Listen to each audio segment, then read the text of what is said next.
So Stephanie Olson, thank you for joining me here today, running for Spokane County Prosecuting Attorney. And we have the tea here, but I have the questions for you. Okay. We'll start out. I got to know, what are you drinking? What did you decide to pick out to drink today? I mixed peppermint tea with the green mint tea. Oh, so peppermint green mix. Yes, Love so it. it's cooling. Yes, and it's an iced, in our last interview, I went iced Yes. because, gosh, is it hot today. It's a little warm. It's a little warm. So let's begin. First of all, tell me, why did you decide to run for county prosecutor?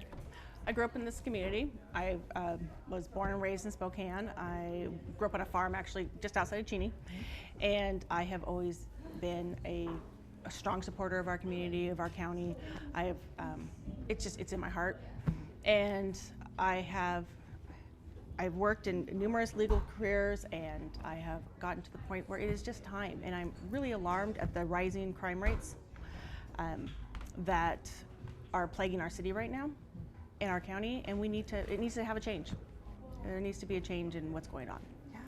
And let's talk a little bit about that. We've seen an uptick in violent crimes and drive-by shootings in Spokane County. So what roles should the prosecutor's office take in addressing this? Prosecutor's office should be part of the entire investigation at that point in time.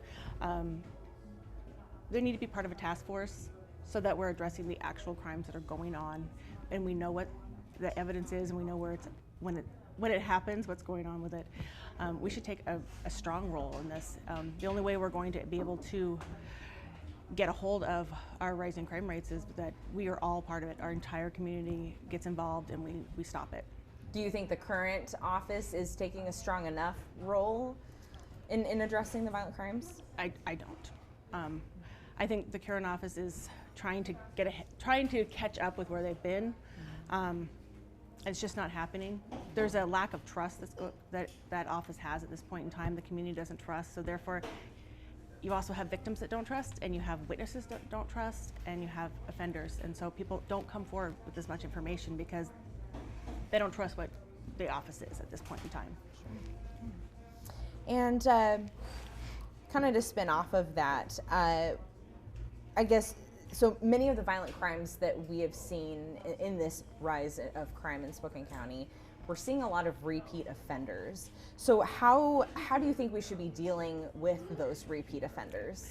With repeat offenders, there's a few things we can do. One is there are just simply people who need to be in jail, and we need to stop it because that is part of what jailing does. It stops it, it keeps the rest of the community safe. There are also people that need to have a disruption in that cycle. So either it be jail or it be a resource that we have in our community already, a specialty court, which is a therapeutic court, or something that changes the direction of what is going on in their lives, which is very important at this point in time because 95% of all people who go to jail get out, and we have to do something to curb them coming back in. And I've heard law enforcement say this in the last year mostly, that we're seeing a revolving door of repeat offenders. A lot of times it's maybe because of a low bond or no bond at all. So I'm wondering, at least for the sentencing, I guess I'm kind of two different parts here. So with sentencing guidelines, I mean, what is your stance on that? Do you think there needs to be a change there, or how do you feel about where we're at with those guidelines now? I think we need to prioritize prosecution and what we're prosecuting and who we're prosecuting, and what cases are moving forward to trial. We have sentencing guidelines. There's no getting around it. That's what we do. That's what we have, and they seem to work as much as they can for what's going on. Do you think we're seeing repeat offenders get off too easy? I mean, by going back to that revolving door of bonding out, I mean, how many times have I seen in the last 2 months somebody with 15 felony convictions is out doing more crime and hurting more people? So, I mean, is the law too easy on them right now?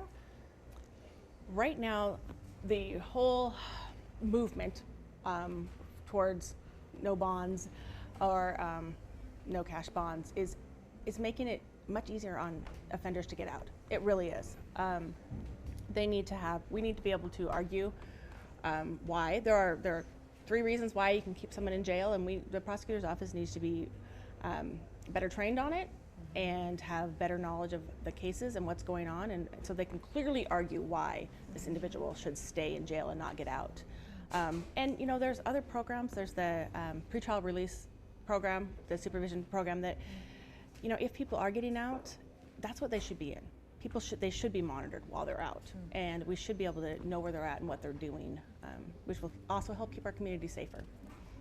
Now, Stephanie, you're one of 3 women running for the prosecutor's office, and against Larry Haskell, who's only run opposed the first time he ever ran, right? There's also in Washington State, we did a look, and there's currently only 4 women serving as county prosecutors. So I wonder, does any of these factors tie into why you're running for Spokane County Prosecutor? Absolutely. It's time for a change. I was the first woman to ever file for this position. The first woman to ever come out and say I was going to file for this position. It's time. Spokane has never had a female prosecutor before. And we keep doing things the same way over and over again, and they're not getting better. Obviously, our crime rates are getting worse. You know, there's a different way to deal with it, and not by reinventing it, but it's important that we start. 50% of the population, we need to be in there and changing things and making them better for us. So in that regard, how will you stand out against your opponents in this election? So I have a great various experience. Like I said, I'm from Spokane all my life. I started as a small business owner. So during undergrad and law school, and when my children were young, I owned a business in Spokane. And so I understand the effects of crime on businesses. I also understand how to run a business. I understand personnel and budgets and how things have to get done. From there, I went to the prosecutor's office, and I was there for approximately 12 years. During that time, I worked all the different variety of cases, but some of the things that I'm most proud of is that I was on a grant that I wrote in numerous years, and I created it. So what they said is, you know, it's your own path, go for it. And I was the Eastern Washington Target Zero prosecutor, which meant that I trained all across the state. I trained other prosecutors, I trained law enforcement, I helped judges understand what was going on. We don't say trained, but and other stakeholders across the state. And during that time, I also realized that there were some issues that law enforcement were having that made it more difficult to do their jobs. So I developed a electronic search warrant that at first was on thumb drives, and I would give them out to officers, and then they'd have to get them back every time we had a new law change. But in the end, what we did is we developed an online electronic search warrant, which changed the way that they do business. So what used to take 3 hours to get a warrant, because you'd have to write it and then you'd have to print it and go to a judge's house, which judges loved. And then you have to go back to the scene, and during that time you have to have another officer there, and you have to have all kinds of information.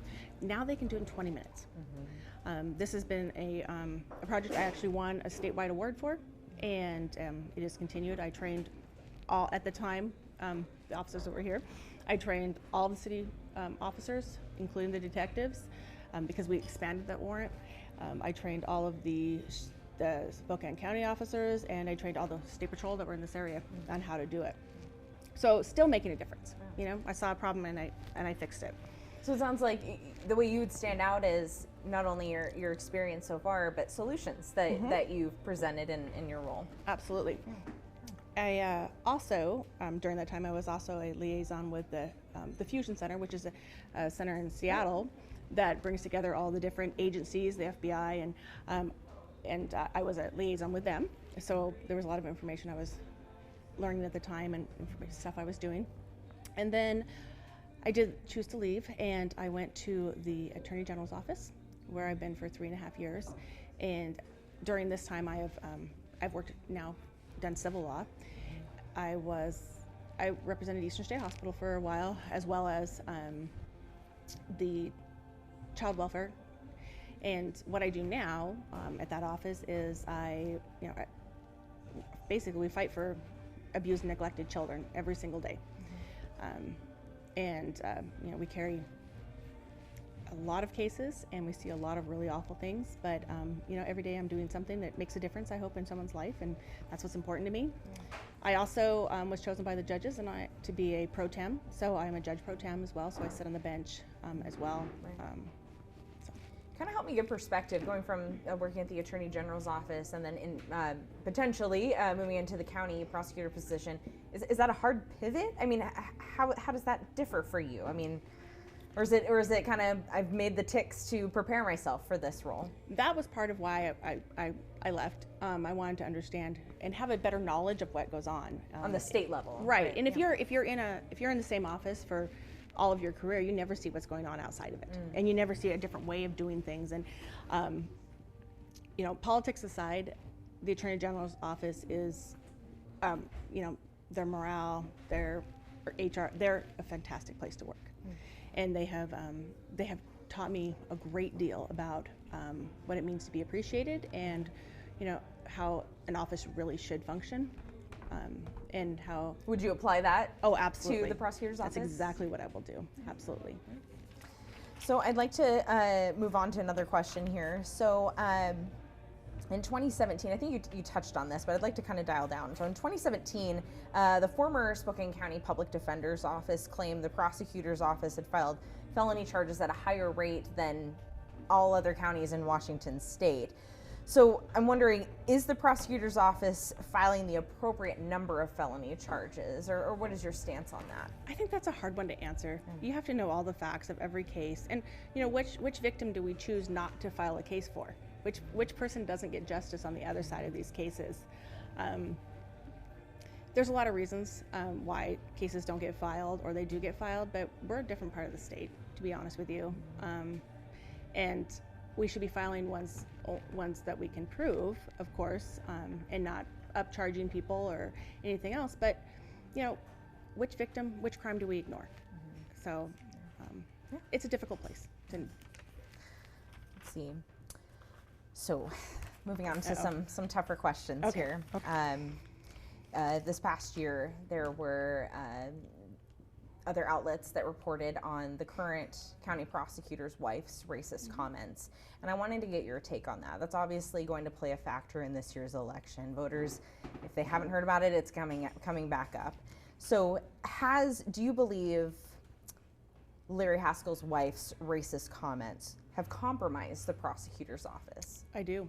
I was there during this time. I mean, they started the minute he got into office. Actually, they started before that. But what started? Her comments, her Facebook, her information that she was putting out there, and what it does is it really hurt the morale, because there are some incredibly highly professional prosecutors in that office who have worked, and they're working because they want to make a difference in our community and they want to do something good. And then when this shadow comes over the office, where everyone's accused of being racist, or you're accused of being, at one point in time, they were named one of the most racist prosecutors' offices in the country. And it's just not acceptable. It's not acceptable for us. It's not acceptable for victims or offenders or our community. I will tell you that I would not accept racism or bigotry or sexism of any kind in my own home, and I will tell you I will never accept it in an office that I run. And you said it hurt morale. I mean, has it hurt the reputation of the office? Absolutely. Do you think? I mean, you're now in the AG's office, but I'm sure you still stay in touch with people that are working in that office. I mean, what is that like? I have a lot of support from people working in that office. There's a lot who have told me, they're like, if I just can't keep doing it with people thinking that I'm bad, or that because I work here I'm bad, because I think there's not enough emphasis on the good stuff that comes out of the office. When you're overshadowed by what Mr. Haskell has allowed to overshadow his office, and what he is an elected official. This should not be happening, and this should not bring this to our county. Right, and he has said, these are my wife's comments. They don't reflect on me. I do not share these opinions. Do you think that still makes a difference? It makes no difference whatsoever, especially to the people working there. It doesn't, because if that had been what he had said in the first place, maybe in 2014, and it had stopped, that is different than the fact that it has continued to Her comments. her comments, the behaviors, even the rallies he goes to. You know,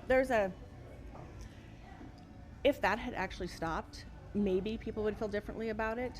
But the fact that it continues to come out, even, you know, earlier this year, there were comments. There are, and to be clear, and they comments continue. from his wife, but not Right. from Haskell himself. Right. But it took him a long time to even come out and make those comments, because to even take responsibility for what was going on, because his comments were consistently, I don't control my wife, or people are alleging that she said this. You know, the comments that my wife is alleged to have said, which is actually the apology that went out to the office, was, you know, that the media is saying my wife has said.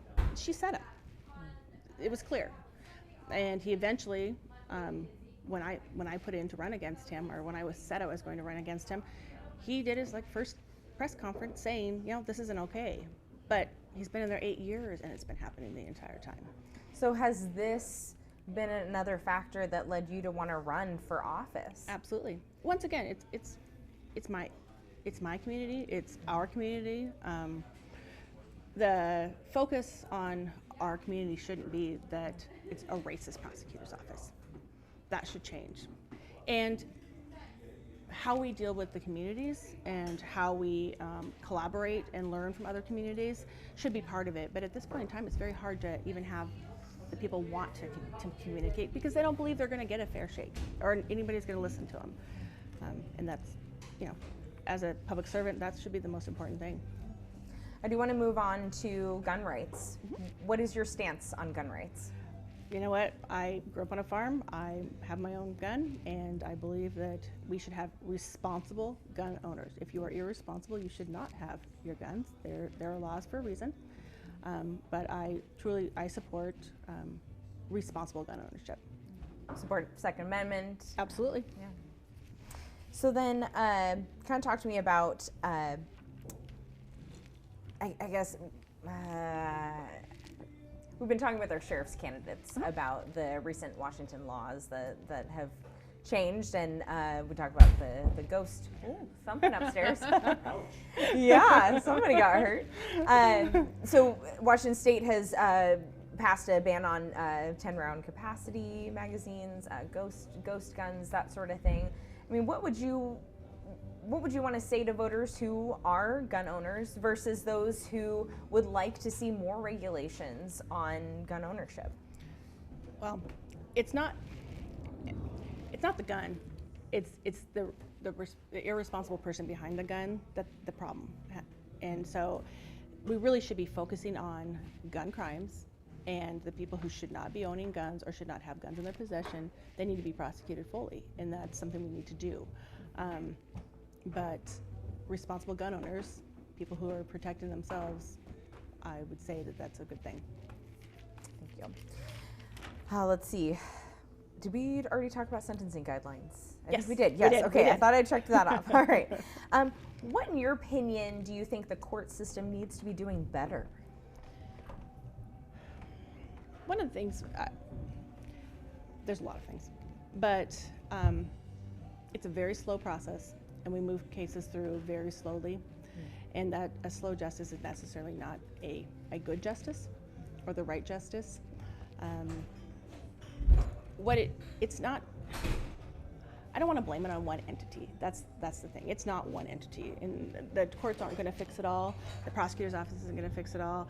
The defense attorneys aren't, and law enforcement. When we work together and have better communication between the agencies, that's what's going to fix the whole thing. And you know, you have judges that actually trust the prosecutors in that office.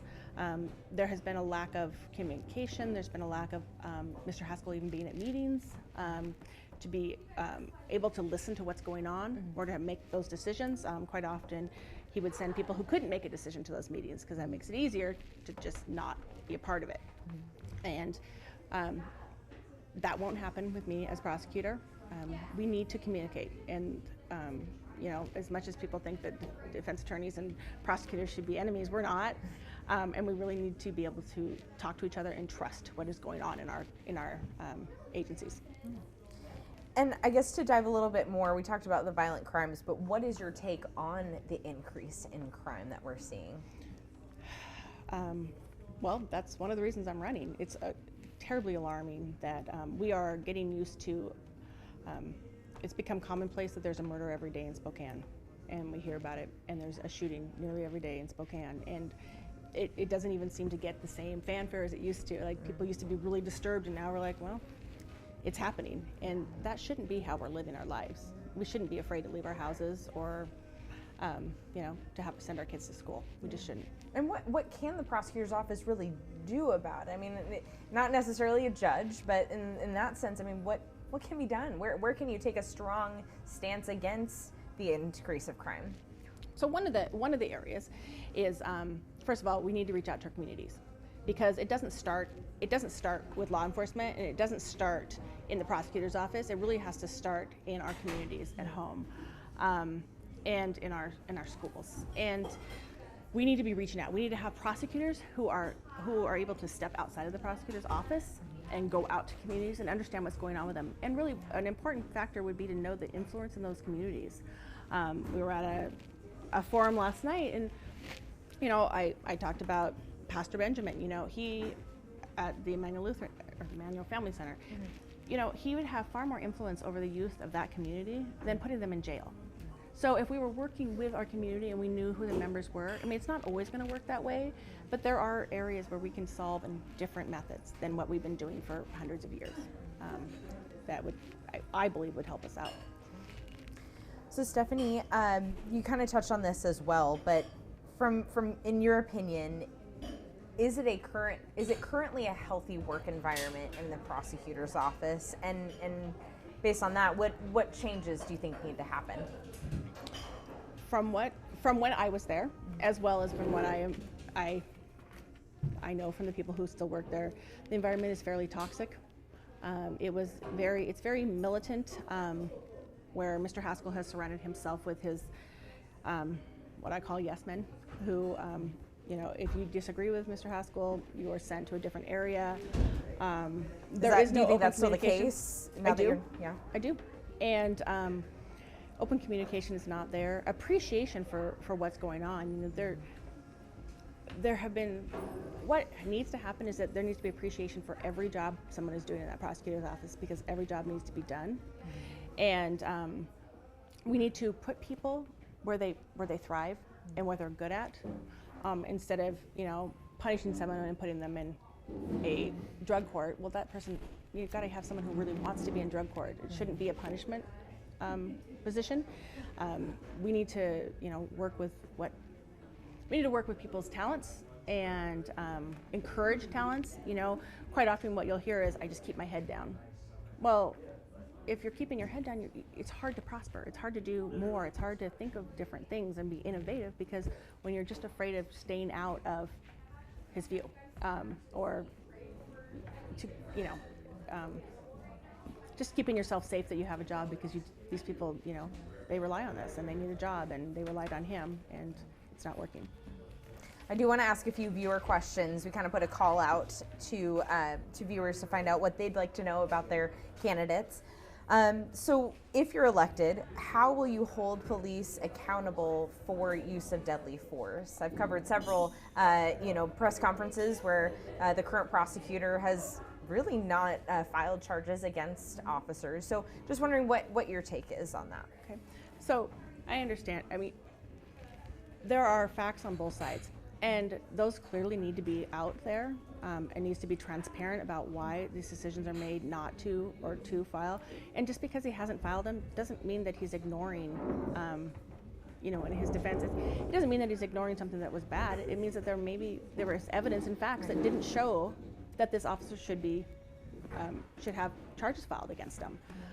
We need to be clear on what we're looking at. We need to be clear of the evidence, and we need to let the community know what the evidence really is, so that it's the transparency. It will really make a big difference. Would you take steps to make it more of a transparent decision?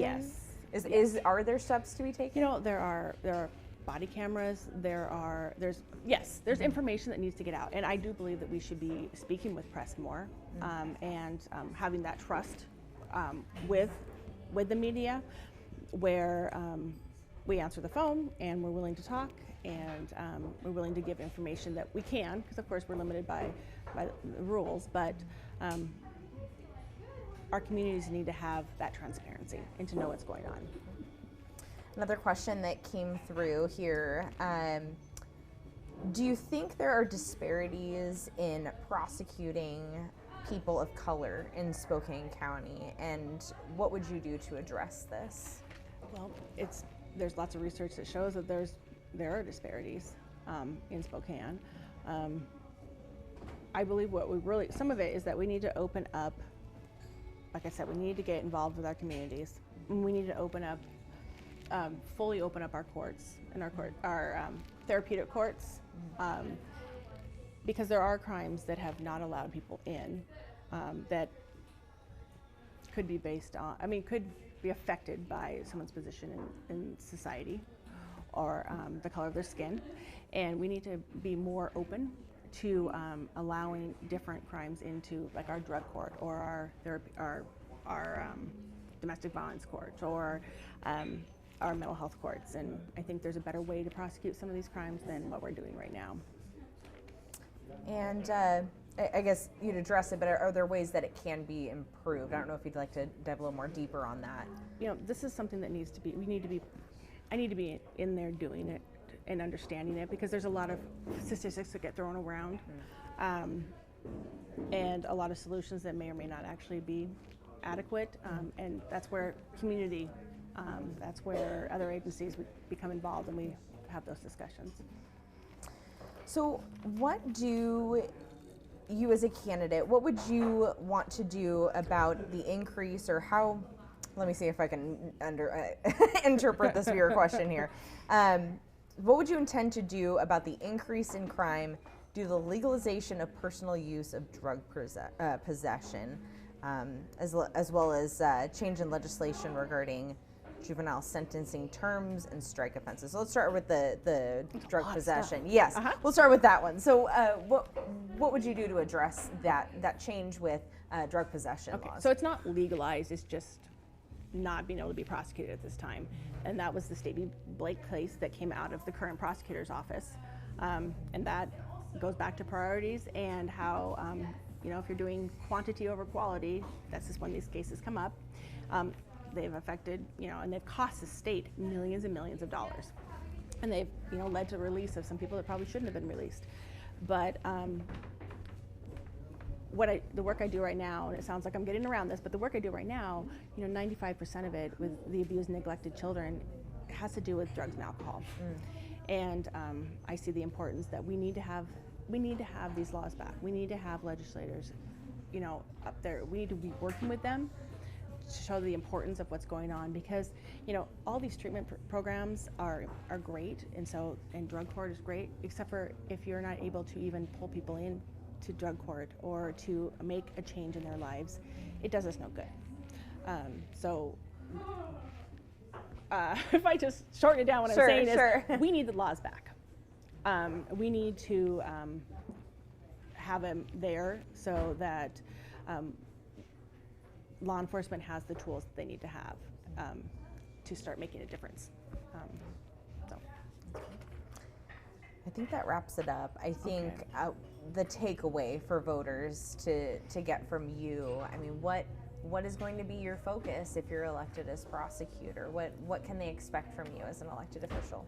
My focus is to stop the rising crime rates and to make our community safer, but also to have trust and integrity that the community can expect and should expect from our elected leaders, and the commitment to having a safer community, as well as the trust and leadership. I mean, the office needs leadership, and I'm that leader, and I'm a strong leader, and I've been a strong attorney for years, and I have the experience to do it. I did want to go back to our earlier question.